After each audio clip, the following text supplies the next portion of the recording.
Hey guys, so let's talk about Caitlyn in Act 2 of Act 1 of Season 2. Wait! Hey guys, let's talk about Caitlyn in Act 1 of Season 2 from Arcane. So before I even get into this video, I have my retainers in and it gives me a really bad lisp, so ignore that. Anyways, into the video.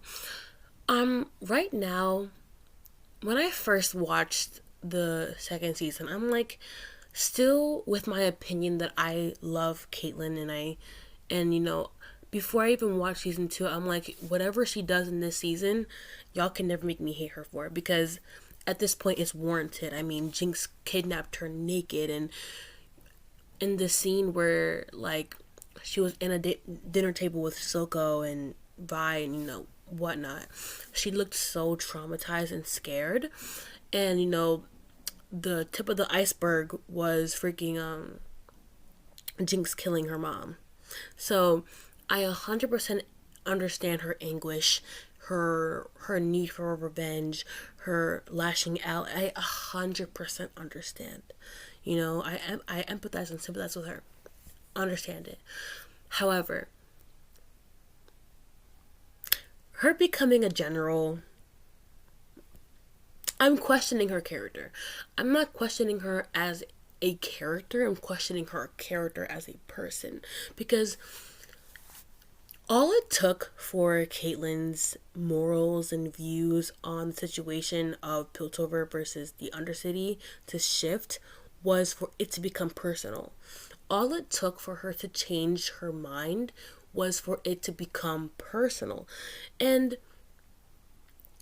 it's interesting because we can see this happening in real life. Privileged people, right?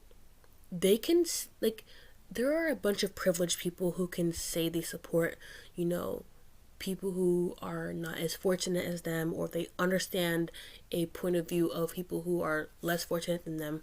They can say that all they want, but the moment that that community or just whoever, attacks them or does something, it becomes personal. Their views become bigoted. And this is exactly what Caitlyn is doing. And I think it's a really realistic depiction of a privileged person. I feel like, I don't know, I really do love Caitlyn. And I know that deep down, the Caitlyn who wanted to do right and believed in the equality of the people of Zon and the Piltover people, I know she's still in there, but she's just so blinded by rage. And I just know that in whatever act 2 or act 3, where she realizes that what she's doing is not her and not what she wants and not what anybody in Zon deserves, it's going to be painful. It's going to be painful.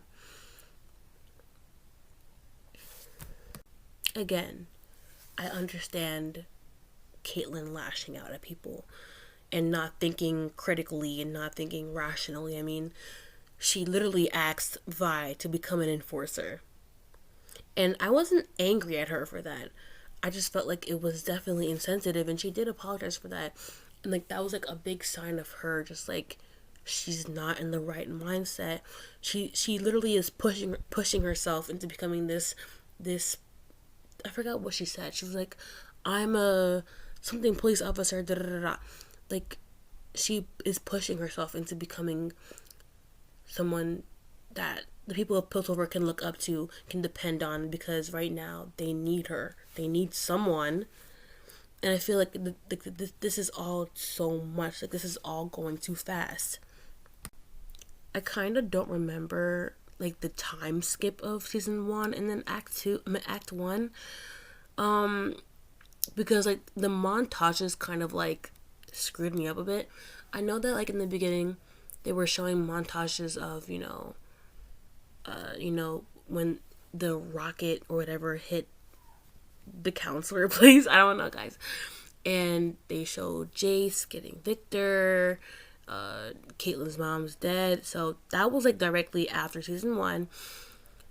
Uh, what's her? Cassandra, I think the mom is called. Her funeral probably happened maybe a month, maybe a few months after that. So I would say that's not that long. And then like she has to do something about,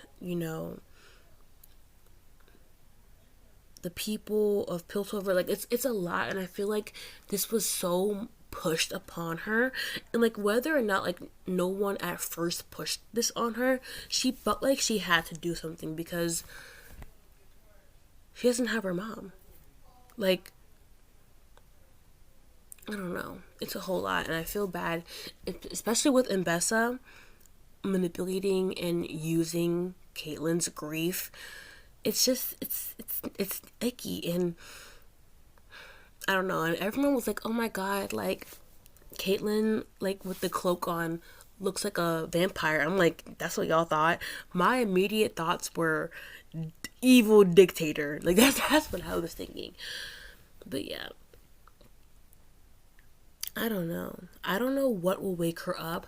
I saw a tweet earlier and they were like Maddie seems suspicious, and like they were explaining like why. And I feel like if this theory is true, then I feel like what wakes Caitlyn out of her rage will be Maddie's suspicious behavior. Now, if I don't really know if she's like, the theory I think is plausible, but I don't know. I actually really do wonder what will snap what will snap Caitlyn out of her rage, because Vi couldn't, her almost killing a child couldn't. Like, I really do wonder like what will make her wake up. Maybe it's either the Maddie thing, which I feel like is kind of like the less likely. Maybe she gets a glimpse of how much Vi has been suffering since their breakup, or maybe Mbessa is like, uh, what's the word?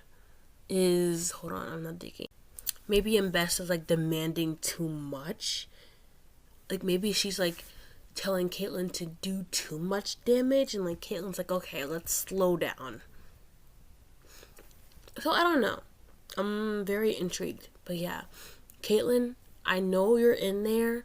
The Caitlyn who would almost like the Caitlyn who would never kill a child, or well, pause, because she didn't kill any child. She just almost killed Isha, I think the kid's name is. The Caitlyn, anyhow, the Caitlyn who would never almost kill a child, who would never recklessly take a shot, who would never hit Vi like an enforcer would. A Caitlyn who would never break a promise is somewhere in there. And I have hope that she's gonna come back. I have hope.